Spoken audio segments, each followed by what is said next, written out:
Salam, hər vaxtınız xeyir olsun, əziz doğma izləyicilərim. Ümid edirəm ki, hər biriniz yaxşısınız. Bugünkü videomuzu həmişəkindən fərqli olaraq 8-ci siniflərə həsr edirəm. Həm orta məktəbdə işlədiyim şagirdlər, həm digər şagirdlərim çoxsaylı istəklərə görə artıq sizin üçün də vaxt tapdıqca mövzu izahları və digər sizə yararlı olan videolar paylaşacağam. Ümid edirəm ki, sizin üçün yararlı olar bu paylaşımlar və sizdən də istəyim odur ki, kanala abunə olun, kanalı dostlarla paylaşın və geri dönüşlərinizi bildirin. Bugünkü mövzumuz Newtonun 3-cü qanununa aid olacaq. Onun mövzu izahıdır. Mövzu izahına elə kitabdakı nümunələrlə başlamaq istəyirəm. Niyə kitabdakı nümunələr? İndi öz nümunələrimi də əlavə olaraq, yəni nümunələr də deyəcəm sizə. Amma məktəbdə ki, siz bunu öyrənirsiniz, məktəb dərsliyini tam şəkildə anlamağınıza kömək etmək məqsədi ilə kitabdakı nümunələrlə yanaşı digər nümunələri də sizinlə paylaşmağı planlayıram. Newtonun 3-cü qanunu deyəndə, yəni nə nəzərdə tutulur? Bunun üçün burada gördüyünüz şəklə fikir verək. Bizə deyir ki, burada qayıqçı ayağını qayığın kənarına qoyub sahilə tullanır. O sahilə düşdükdən sonra qayığın əks istiqamətdə hərəkət etdiyini və sahildən uzaqlaşdığını müşahidə edir. İndi sualı budur ki, qayığın əks istiqamətdə hərəkət etməsinə hansı təsir səbəb olur? Həmin təsir hansı istiqamətə yönəlir? İki sualımız var. İstəyərdim ki, mən bu sualın izahına indi verəcəm sizə. Videonu saxlayasınız, əvvəlcə düşünəsiniz. Sualı oxuyun, yəni situasiyanı oxuyun və sualı düşünün. Amma internet, ChatGPT belə şeylərə yazmayın ki, orada baxan kimi görünəcək. Özünüz bir beyninizi işlədin ki, bu necə olur ki, belə olur, necə baş verə bilər, burada nə ola bilər? 1-2 dəqiqəlik düşünün. Müəyyən bir cavab tapa da bilərsiniz, tapmaya da. Yəni şərt o deyil ki, tapasınız və yaxud ancaq düzgün cavabı tapasınız. Yox, tapmaya da bilərsiniz və bu tam normaldır. Amma ən azı düşünmək sizin beyninizdə aktivlik yaradacaq. Ondan sonra videonun davamını izləyin. Deməli, bu suallara cavab verək. Qayığın əks istiqamətdə hərəkət etməsinə hansı təsir səbəb olur? Newtonun 3-cü qanununun izahı ilə bağlıdır elə bu. Əvvəlcə bu situasiyanı deyək və onunla da Newtonun 3-cü qanununa keçək. Ümumiyyətlə, əgər bir cisim varsa və tutaq ki, məsələn, burada oğlan qayığın üzərində idi də, artıq oğlan qayığa təsir eləyir deyə iki cisimdir də, cisim deyəndə biri oğlan, biri qayıq. Oğlan qayığa təsir elədiyinə görə qayıq da oğlana təsir eləyir. Ümumiyyətlə, iki cisim varsa, onlar arasında qarşılıqlı təsir mövcuddur. Tək cisimdən bu olan deyil. Məsələn, oğlan və yaxud qayıq təkcə nəyisə bir qarşılıqlı təsir deyə bilmərik. Qarşılıqlı təsirin olması üçün, ümumiyyətlə cisimlərin bir-birinə təsir etməsi üçün qüvvə ilə gərək iki cisim olsun. İstənilən iki cisim arasında qarşılıqlı təsir var. Yəni, istənilən iki cisim arasında var bu. Zəif də ola bilər, güclü də ola bilər. Burada da oğlanla qayıq arasında, həmçinin qayıqla su arasında da var. Bax, görürsünüz, qayıq suyun üzərində dayanıb. O başqa məsələdir, düzdür, orada nə təsir eləyir, niyə dayanır, o da başqa məsələ. Onlar da qarşılıqlı təsirdədir. Amma bizim bugün baxdığımız qayıqla oğlan arasındakı qarşılıqlı təsirdəndir. Söhbət ondan gedir. Deməli, qayıq oğlana təsir eləyir və oğlan da qayığa təsir eləyir. Qarşılıqlı təsir var burada. İndi, oğlan ki, tullanır oradan sahilə, sahilə tullanır, artıq o, baxın, bu istiqamətdə tullanır da. Bir yerdən tullananda sanki burada o hissi yaradın özünüzdə ki, sanki özünüz tullanırsınız. Qayıq arxaya verib tullanırsınız da, sanki siz qabağa getmək üçün sanki qayıq arxaya getməlidir ki, siz qabağa gedəsiniz. Bir dənə düşünün bu situasiyanı. Ayağınızla o təsir eləyirsiniz və yaxud da ki, belə deyək, qayıq sizə kömək eləyir qabağa tullanmağa, sahilə çatmağa. Elə bil siz ki, buradan tullanırsınız, qayıq sizə təsir eləyir, tutaq ki, sağa getməyə. Demək, siz də qayığa təsir eləyirsiniz, sola getməyinə səbəb olursunuz. Ona görə qayıq başlayır bu istiqamətdə hərəkət eləməyə. Və burada ikinci sualın da cavabını biz vermiş oluruq. Həmin təsir hansı istiqamətdə yönəlir? Qarşılıqlı təsir qüvvələri, bax, Newtonun 3-cü qanununa keçirəm yavaş-yavaş. Qarşılıqlı təsir qüvvələri qiymətcə bərabər olur. Qiymətcə bərabər. Amma istiqamətcə əks olur. İstiqamətcə əks. Bu nə deməkdir? Məsələn, tutaq ki, topa vurursunuz. Ayağınızla topa vurursunuz. Topa 5 newtonluq qüvvə ilə təsir eləsəz, top da sizin ayağınıza 5 newtonluq qüvvə ilə təsir göstərəcək. Sanki belə deyək də cavab qaytarır. Qarşılıqlı təsir odasına cavab qaytarmaq kimi düşünə bilərsiniz. Topa daha bərk vursaz, top da sizə daha möhkəm təsir eləyəcək, daha çox qüvvə ilə. İndi deyəsiniz ki, ay müəllim, biz o təsiri necə görək? Topa çox bərk vursaz, ayağınız ağrıyacaq, düzdürmü? Həmin ağrı hissi əslində o qüvvənin böyük olduğunu göstərir. Tutaq ki, məsələn, ayaqdır, ayaqla topu təsir eləyirsiniz yuxarıya, düzdür? Onda top da sizin ayağınıza aşağıya təsir eləyəcək. Yəni, siz topa vurursunuz, ayağınız görürsünüz, düşür aşağıya. Çünki siz topu qaldırmaq üçün ayaq getməlidir aşağı ki, top qalsın da, qalxsın göyə, yuxarıya qalxsın. Bu cür düşünə bilərsiniz və yaxud da digər nümunə. Bunu eləyə də bilərsiniz, amma ehtiyatlı olun eləyəndə. Əlinizlə divara yumruq vurun. Birinci yüngül vurun. Qızlar daha yüngül vursun. Əlinizlə divara yüngülcə yumruq vuranda hiss eləyirsiniz ki, əcana əliniz ağrıdı. Düzdürmü? Sonra biraz möhkəm vuranda əliniz möhkəm ağrıyır. Daha möhkəm vursaz, yəni olmaz, çünki çox ağrıyar və səhhətinizə problem yarada bilər. Bu nədir? Qarşılıqlı təsirin artmasıdır. Əgər siz 5 newtonla vursaz, divar da sizə həmin yumruğu vurur, ağrı kimi görürsünüz siz onu. Divarın əli qolu yoxdur ki, sizə yumruq vursun, düzdür? Amma necə eləyir onu? Ağrı kimi hiss eləyirsiniz siz onu. Divarın yumruğunu siz ağrı kimi hiss eləyirsiniz. Möhkəm vursaz, möhkəm ağrıyasınız. O da sizə eyni cavabı qaytaracaq. Artığı olmayacaq. Qarşılıqlı təsir ona görə deyirik, qiymətcə bərabərdir, həmin qüvvələr istiqamətcə əksdir. Deməli, Newtonun 3-cü qanunu necə ifadə edə bilərik? İki cisim qarşılıqlı təsirdə olursa, deyirik ki, qarşılıqlı təsir qüvvələri qiymətcə bərabər, istiqamətcə əks yönəlir. Və bu cisimlər arasındakı qarşılıqlı təsir qüvvələri üçün biz bunu yaza bilərik. F1 bərabərdir mənfi F2. Yəni, qiymətlərin modulları bərabərdir. Mənfi işarəsi nəyi göstərir? Yəni, biri sağadırsa, biri soladır. Biri aşağıdırsa, biri yuxarıdır. İstiqamətin əks olduğunu göstərir. 1-2 nədir bəs? 2 cisimdir də deyirik. Məsələn, qayığa qoyaq 1, oğlana qoyaq 2. Və yaxud tərsinə, o birisinə 1, bu birisinə 2 fərqi yoxdur. 1 və 2. Qiymətləri bərabər, istiqamətləri əks olur. Ümid edirəm ki, bu sizə aydındır. İndi gəlin, kitabdakı digər nümunələrə nəzər salaq. Baxın bura. Burada nə görürük şəkil 1-də? Buluddan yağış yağır və yağış damcıları yer səthinə doğru gəlir. İndi burada qarşılıqlı təsir nə ilə nə arasındadır? Yağış damcısı ilə yer arasında, yer səthi arasındadır. Necə olur? Yer səthi yağış damcısını özünə çəkir, yəni cəzb eləyir, qarşılıqlı təsirdədir. Yağış damcısı da əslində yeri cəzb edir. Sadəcə yağış damcısına görə yerin kütləsi çox böyükdür deyə yağış damcısı yerə tərəf gedir. Yer yağışa doğru gedə bilməz axı. Özünüz bir təsəvvürə gətirin mənim dediyimi. Deməli, yerlə, yerin səthi ilə, bu torpaqla yağış damcısı qarşılıqlı təsirdədir. Və həmin qüvvələr, tutaq ki, yerin çəkdiyi qüvvə müsbət 5-dirsə, yağışın da çəkdiyi, yeri çəkdiyi mənfi 5 olacaq.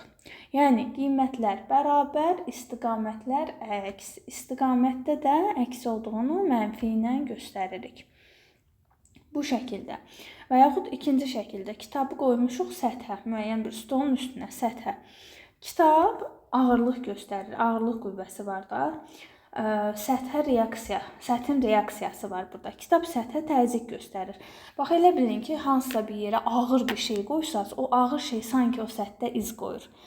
Məsələn, yumşaq bir səthin üzərinə ağır bir cisim qoyanda, o cismi götürəndə səthdə onun yeri bilinir, izi bilinir. Niyə? Çünki təzyiq göstərir də həmin səthə.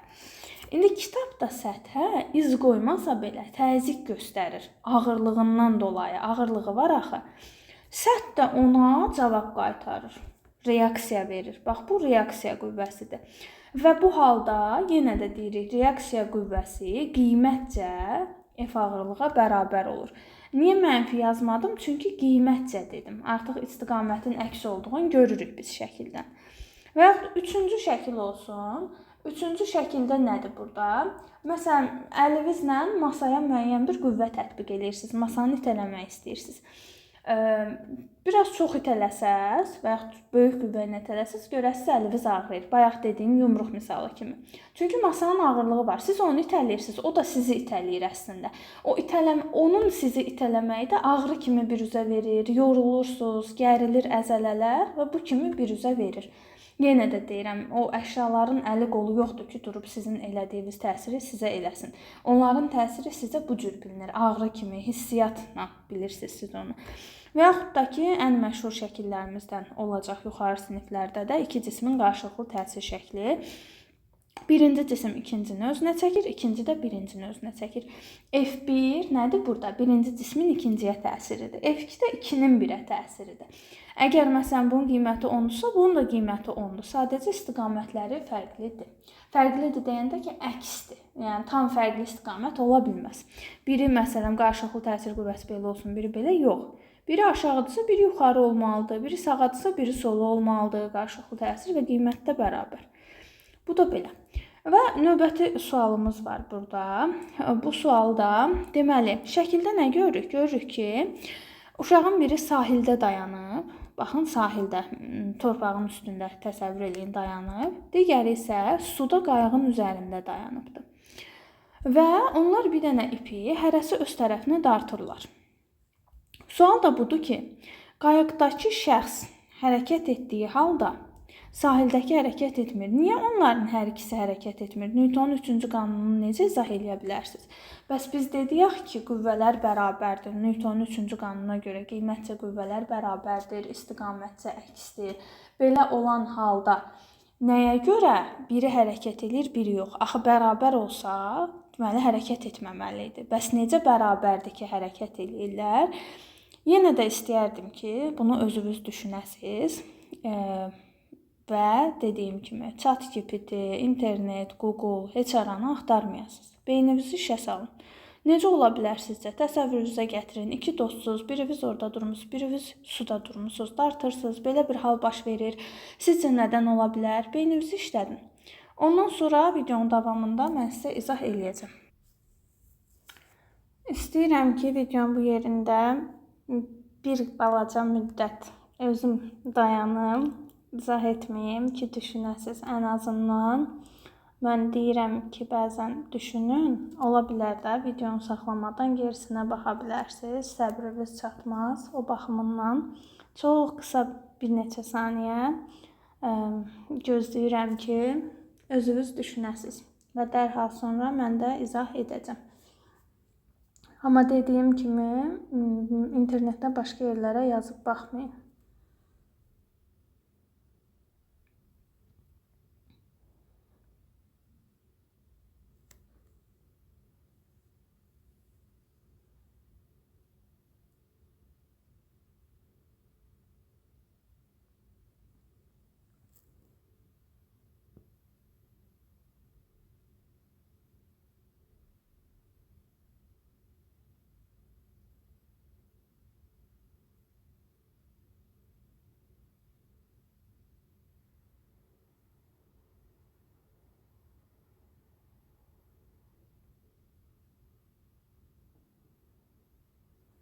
Aha, fikirləşirəm ki, düşünmə vaxtı bəs eləyər sizə.